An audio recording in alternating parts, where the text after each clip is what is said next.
23 तारखेला महाराष्ट्राचा बंदचा कॉल जो देण्यात आलेला आहे त्याला काही राजकीय पक्षांचा पाठिंबा, डाव्या संघटनेचा पाठिंबा हा त्यांनी जाहीर केलाय। त्याच्याच बरोबर जे छोट्या छोट्या सामाजिक संघटना आहेत जिल्हा स्तरावरती आणि जिल्हा स्तरावरती जिल्हा परिषद पंचायत समित्यापुरते जे राजकीय पक्ष आहेत त्या सगळ्यांनी असताना ह्या मार्चला पाठिंबा दिला, म्हणजे बंदला पाठिंबा दिलेला आहे। त्याच्याच बरोबर जे असोसिएशन्स आहेत, शिक्षण संस्थांमधलं जे असोसिएशन्स आहेत,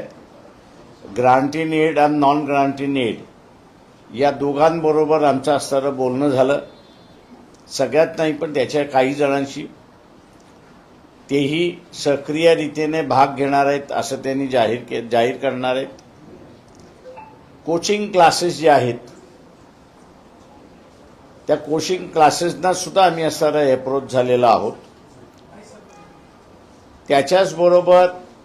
काही ठिकाणी जे पेरेंट टीचर्स असोसिएशन स्ट्रॉंगली आहेत त्यांनाही आम्ही असताना विनंती केलेली आहे की हा विद्यार्थ्यांचा असताना एकाच ठिकाणी नाही तर अनेक ठिकाणी त्या ठिकाणी होत आहे आणि प्रश्नपत्रिका अशाच फुटत राहिल्या तर विद्यार्थ्यांचं प्रचंड मोठ्या प्रमाणात नुकसान होणार आहे आणि जो मेरिट आपण म्हणतो तोच कुठेतरी इफेक्ट होईल अशी असणारी परिस्थिती आहे। त्याच्याच बरोबर कामगार चळवळी ज्या आहेत, एसटी मधल्या असतील, बेस्ट मधल्या असतील, महानगरपालिकेमधल्या असतील, त्याच्याच बरोबर इथला असणारा ट्रान्सपोर्ट जो आहे, ओला असेल, उबेर असेल, टॅक्सी युनियन असेल किंवा व्यापारी संघ जो आहे, या सगळ्यांशी आम्ही असणारं बोलणं चाललंय, काही ठिकाणी झालेलं आहे आणि या सगळ्यांनी जे दिल्लीमध्ये विद्यार्थ्यांच्या विरोधात जो अमानुष अत्याचार केलेला आहे ते सहकार्य आणि सक्रिय राहू असं त्यांनी सुद्धा तिथे असं जी काही माहिती माझ्याकडे उपलब्ध आहे त्या ठिकाणी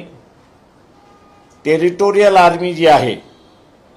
मग आर्मीच्या अगोदरची एक आर्मी म्हणजे बीएसएफ आणि बीएसएफच्या नंतर टेरिटोरियल आर्मी जी आहे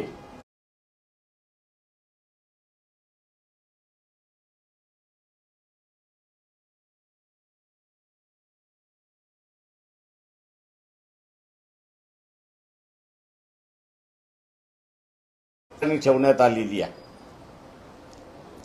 दुसरं जे आहे ते मध्ये जम्मू आणि काश्मीरमध्ये जो रिझर्व्ह पोलीस फोर्स ठेवण्यात आलेला आहे तो रिझर्व्ह पोलीस फोर्सला सुद्धा स्टँड बाय ठेवून एअरलिफ्टिंग करण्याचे सुद्धा आदेश त्या ठिकाणी देण्यात आलेले आहेत। इनफॅक्ट जो लाठी हल्ला झाला त्यामध्ये होम मिनिस्टर आणि प्राईम मिनिस्टर यांनी असे आदेश दिले होते की सायंकाळी 5 नंतर आम्हाला त्या जंतर मंतरवरती एकही विद्यार्थी त्या ठिकाणी दिसू नये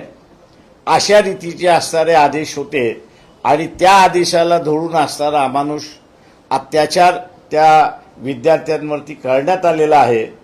हा निषेध आहे आणि यापुढे माझं म्हणणं असं आहे की महाराष्ट्राने याची सुरुवात केलेली आहे शासनाचा विरोध